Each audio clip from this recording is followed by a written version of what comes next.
birthday candles and make a wish. Maybe 78, 88, or like me, 98 chances for your wish to come true. My name is William G. Beal, affectionately known as Billy Beal, and I fulfilled my wish to live almost a century in Manier, Illinois. I was born here September 25th, 1875 to Jesse and Sarah Jelly Beal. My father was a prominent resident here. His parents, Moses and Anna Beal, were pioneer settlers in Tazewell County. Jesse opened a shop here and made the first wagon in Manier. I wanted to follow in my father's footsteps. He went from wagon making to being active in farming. But the thing I really appreciated about Dad was the fact that he always loved and wanted to serve his fellow man, and he wanted to serve and be active in his church. I graduated from Manier High School in 1892. Class of 12, I was the only male. I really enjoyed education. I decided to major in it and attended Valparaiso University, Valparaiso, Indiana. Came fresh out of university to be the superintendent of Manier High School. I was making $75 a month. And then the San Jose school system lured me away with the promise of $100 a month. At that point, I felt secure enough to marry the love of my life, Etta Thompson. But I had to leave my new bride here in Manier. In order to fulfill my contract, I had to commute weekly to San Jose, taking the Alton every Monday morning for 2 years. I was the new principal there. I was also the coach. And basketball was becoming very popular at that point in high school. And so we formed a team. I was living with the local pharmacist, Jason Baker, and his family, and I conned Jason and seed man W.G. Kelly into going with me to talk to Orville Biggs to see if we couldn't use the Opera House as a gymnasium, so we'd have a place to practice. We thought we were pretty good. Of course, we didn't really have any ideas about how to play. You just grab the ball, run down the court, and throw it in. You might call that a fast break. One day I got a call from the coach at Lincoln College. He asked, would you like to come to Lincoln and play us? We hear you have a pretty good team. We accepted the challenge, but when the carnage ended, we had been beaten 72-2. I returned to Manier. I served as grade school principal for about 6 years. And then Etta persuaded me that I needed to reduce my workload. And so in 1907, I took the plunge and I purchased the B.R. Bachman Northside Cash Grocery here in Manier. Etta started growing vegetable and flower plants in hotbeds around our home on the corner of LaSalle and Main, and business blossomed. In 1908, I bought a newfangled machine, a weighing machine that would compute and weigh and tell you the cost of any item that you placed on it. These scales were absolutely accurate. People loved to watch the wheels go round. It was a wonderful fixture and a handsome addition to my store. And so I enjoyed opening the store every morning.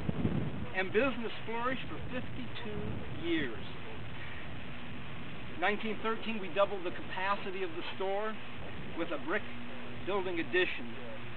And then I changed the name to Beal's Pure Food Grocery. It was in keeping with my rule, no second-grade stuff in my store. In 1918, I put the following ad in the Manier News, the December edition.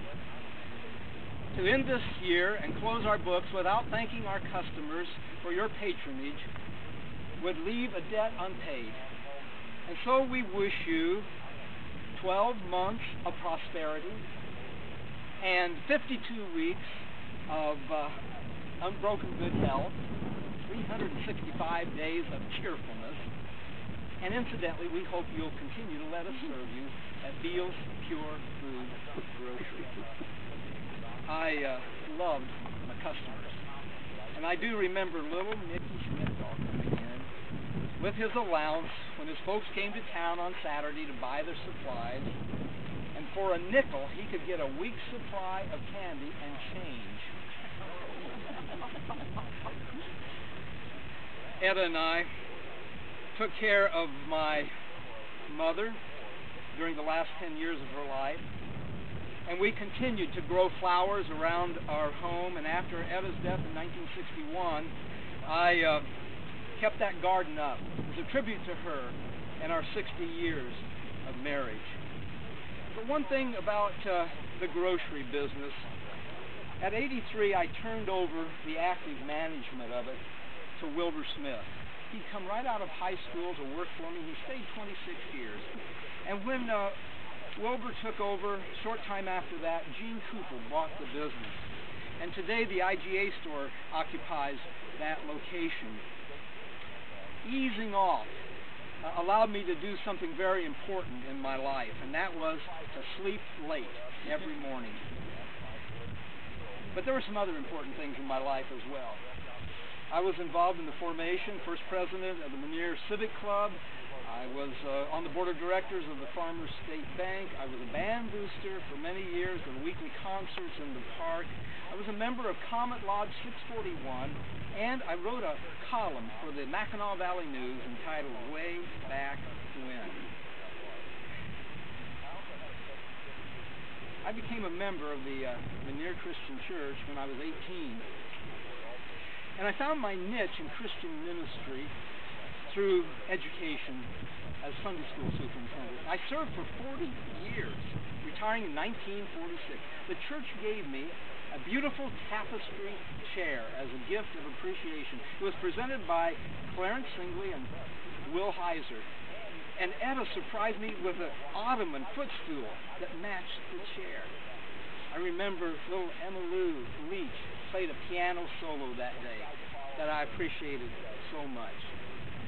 All in all, I taught about 72 years of Sunday school classes there at the church.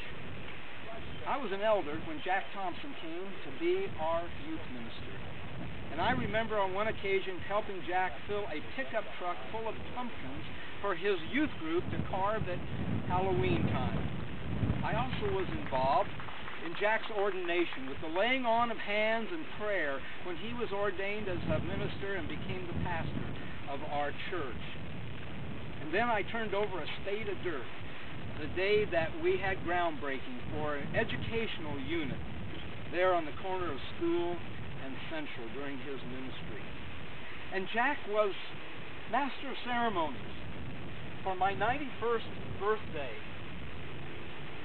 Wilbur Smith and Elmer Graber surprised me with a program entitled This Is Your Life. And the men's class gave me a new Bible commentary, and Jake Plinus played my favorite hymn on his violin, I Am Thine, O Lord. When young Thompson married Lois Lesher of Hopedale, I presented them with a 4-tier glass-enclosed bookcase which Etta and I had cherished all the years of our marriage. I celebrated my 98th birthday at Hopedale House. I remember that occasion, September 25th, 1973. Hazel Davis made a wonderful cake, and Reverend Ron Kelly, who followed Jack as minister, offered prayer. Jack Thompson, Ron Kelly conducted my funeral service next January 12th of 1974. I was the oldest resident of Meniere at the time, being 98, and I fulfilled my life motto. It paid off. Don't worry about anything and drink lots of milk. Thank you for coming.